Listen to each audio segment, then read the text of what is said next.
Welcome into Pioneer Basketball today with Coach Nick Pasqua as the Tusculum Pioneers go through the week 1-1 against Mars Hill and Coker. Joined by, as always, by Coach Nick Pasqua. It was an interesting week, I think, for our team. A week also in which we got better. Didn't get the result that I think that we wanted to at the end of it. But, you know, as we go through it, I think you see the growth. You see some of the development of the kids. It's tough for me to say because they're collegiate level athletes. Right. But I do think they're starting to really understand the system. I think they are. You know, Mars Hill was probably one of our most complete games that we played all year. From start to finish, I felt like we played probably as hard, if not harder, than we have all year, which was encouraging. We did not shoot the ball great, but we got 84 shots. The tempo was where we wanted it to be. We rebounded the ball pretty well, offensively and defensively on the boards. Had 18 offensive rebounds, limited them to around 11 offensive boards, so that was positive there. We shared the ball. We had 22 assists, only 10 turnovers. So, you know, that was really encouraging going into the Coker game, which we knew was going to be a fast pace. They want to play just as fast as we do, if not faster, and you know, just had too many unforced turnovers. Had 19 turnovers, got beat on the boards by 2.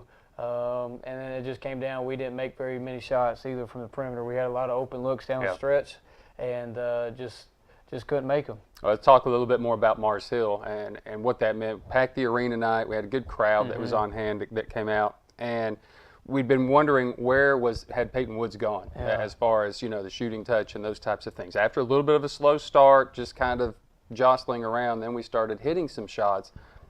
84 attempts, 47 attempts from 3, but only 12 makes, and I think that's your concern. But Peyton Woods goes for a career best. Yeah, he had 31, but you know, a lot of his came from the free throw line. He's 11 for 11 from the line. He was getting to the basket a lot. He's such a, you know, I think the league fears him so much from shooting it that it opens up driving lanes because they're closing out so tight on him that he can just rip it and get by him, which is good, which is what we work on, and trying to get to the line and jump stop and get and ones there. But, you know, if we're going to shoot 47 threes, we got to make a lot more than 12. And we spend a lot of time every day shooting. In addition to practice, we have shooting groups where they're in the gym just shooting. And, you know, I think we got more than capable shooters. Yeah. But I don't know if they've ever taken threes probably as fatigued as their legs are, trying to press, trying to push it, trying to run the floor. It's a different feeling. And we've got to get where they're comfortable shooting when they're tired like that. And the only way you can do it is to keep getting in better shape, to work on it even more in practice, and that's what we're trying to do. You know, it seemed, though, in the game you were comfortable in a rotation as well. And I think that helped the guys. You know, that first half, I think it was probably no more than 6 minutes for some guys at a time, too. Yeah, well, I tell the guys all the time, if you're playing as hard as you can the way I want you to play, 3 minutes is about all you can give me before you got to come out. And whether you come out for a minute or not, you got to come out, and then you'll go right back in. So trying to find that balance of okay, if I want to play and give everything I can only play this long. And then I think too many times guys want to stay on the floor longer, so well, I'll take a little break here on defense, or I'll take a little break here not pushing or not running the floor as hard so I can play longer. And I don't think that really happened against Mars Hill. I think everybody played as hard as they could. They played, they gave the effort, they came out, they went back in. And that's, you know, I think once guys stop worrying about how many minutes they're playing, all that type of stuff, and this is what's best for the team, then that's when we've been at our best. Another one of those games for Mars Hill, too, was a game, like when we went up there, had the big run. Didn't have necessarily the big run against Mars Hill. It was just consistent, and I think it also helped you in your coaching, too, because you didn't have to sit there and worry, where's my matchup, what do I have to do? You got a chance to play a lot of guys. Yeah, and, you know, there's been too many times where maybe we got the 5 on the floor that's just giving it up on defense or not executing on offense, and you know, you put 5 more in there to try to send a message to try to get them to play harder. And we didn't really have to do that at Mars Hill. Like, I liked playing that way, 5 in and 5 out. I think guys know, okay, if I give it all I got, we're going to come out, we're going to go back in. You know, people talk about not being able to get a rhythm or anything like that. I don't really believe in that. I think if you're ready to play, you're going to play, and I think that's just how it is. So, you know, but everybody that went in contributed. And when everybody goes in and contributes, then you can play like that. It was a game in which the Pioneers come away with a win and get over 90. We've done that a bunch, and some of those in losses. And that was the second game this week against Coker. Of course, it's a long trip. You guys had a chance to stay overnight. And I asked you during the pregame, would this be the opportunity kind of late in the season to even get closer as a team? Yeah. I don't know if we got closer as a team. It's different. I'm not in the rooms with them at night and everything else. But, we had a great walkthrough that morning. It was spirited. We got up and down for about an hour, got some stuff done, thought we were ready to play, and came out and just didn't, the start of the game, we didn't make shots. We turned it over, and then we fought back, got the lead.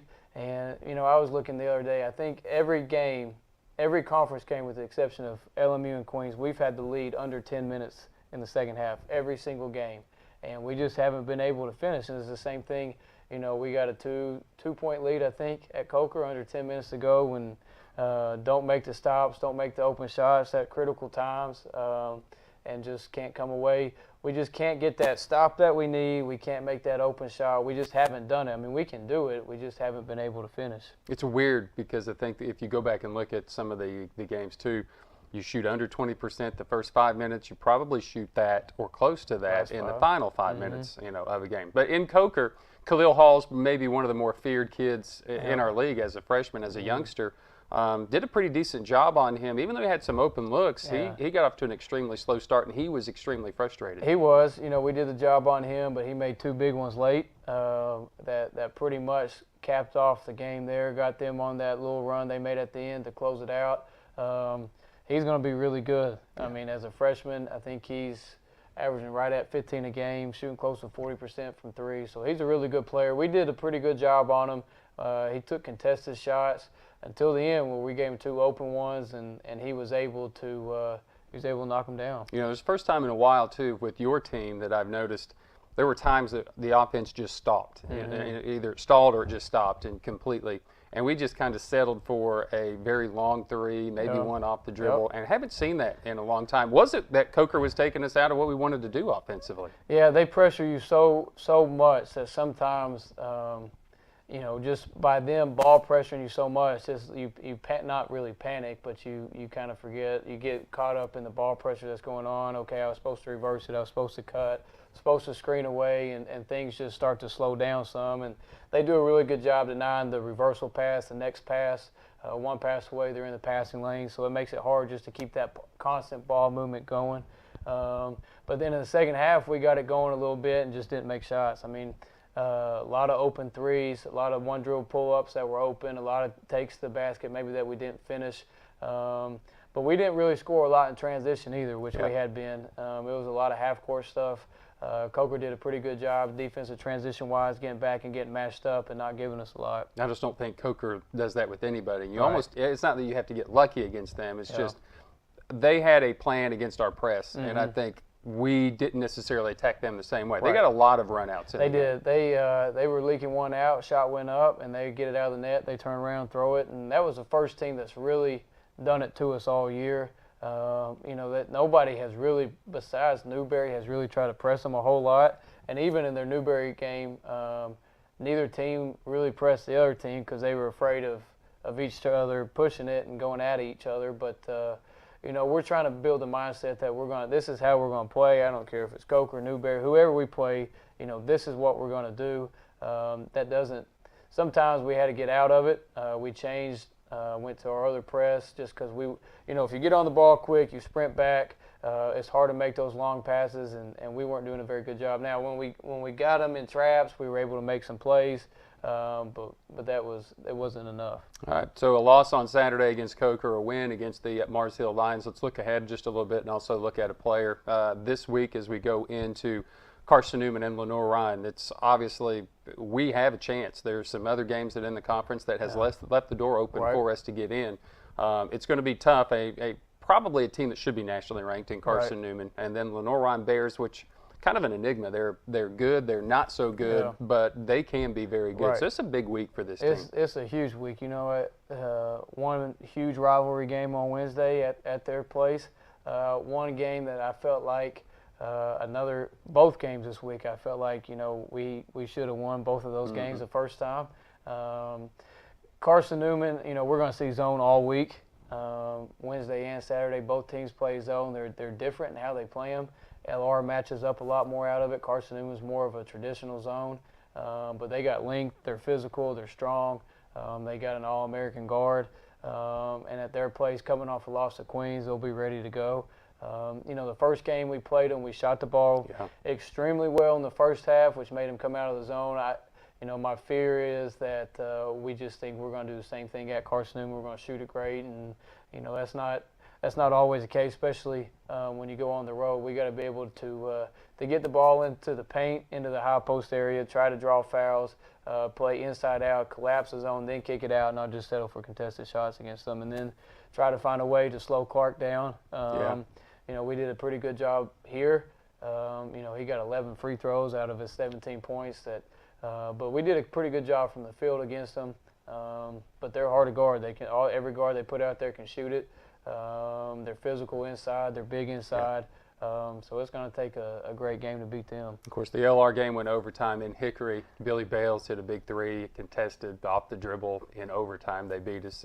So we got some revenge this week for sure. Sean Jones hurt us a little bit more in the Carson Newman game than Charles Clark, but a three-time conference player of the week just this year alone. That puts his total now to 11, I believe, for his career. 4 triple-doubles for his career, as Charles Clark is leading the nation actively in that category. So obviously a good challenge for the Pioneers this week. Youngster who comes to Tusculum, and probably as I was reading through a lot of the names and some of the players and reading some of their accolades, this was one of the guys that I kind of looked over just a little bit, but a Mr. Basketball finalist out of Alabama from Montevallo. DeShante Smith is one of the 3 or 4 players who's averaging more points in conference play than on his season. A lot of that has to do with the fact they didn't play a whole lot just before the start of the year, but DeShante Smith has really been a youngster that's come on for us. He has. At the start of the year, some work ethic, some just trying to figure it out. Like all freshmen, it's just different. And I had a hard time figuring out exactly what Tay's skill set really was that could help us. But he's one of our most competitive guys in games. He's fearless. He doesn't back down from anybody. And he started becoming more of that in practice too. I really challenged him to practice harder, to compete every day in practice, to take practice seriously. A lot of times when you come from high school being the best player on your team, practice doesn't mean a lot. And I think that was the challenge for all of our freshmen when they got here. How important practice every single day was, how important every film session, everything is. And he started to buy into that. He plays so hard. He's athletic enough that he gets a rebound. He can push it. He played a lot of point guard in high school, but he battles. He's shooting the ball very well, over 40% from 3. He's taking open shots. He doesn't force many shots at all. He takes what comes, but he also has the ability to go 94 feet if he gets a rebound and make a play, which, as he's gotten better and his decision-making has gotten better, we've started letting him do it more and more. At the start of the year, the plays he's making now, he wasn't making. He was turning it over.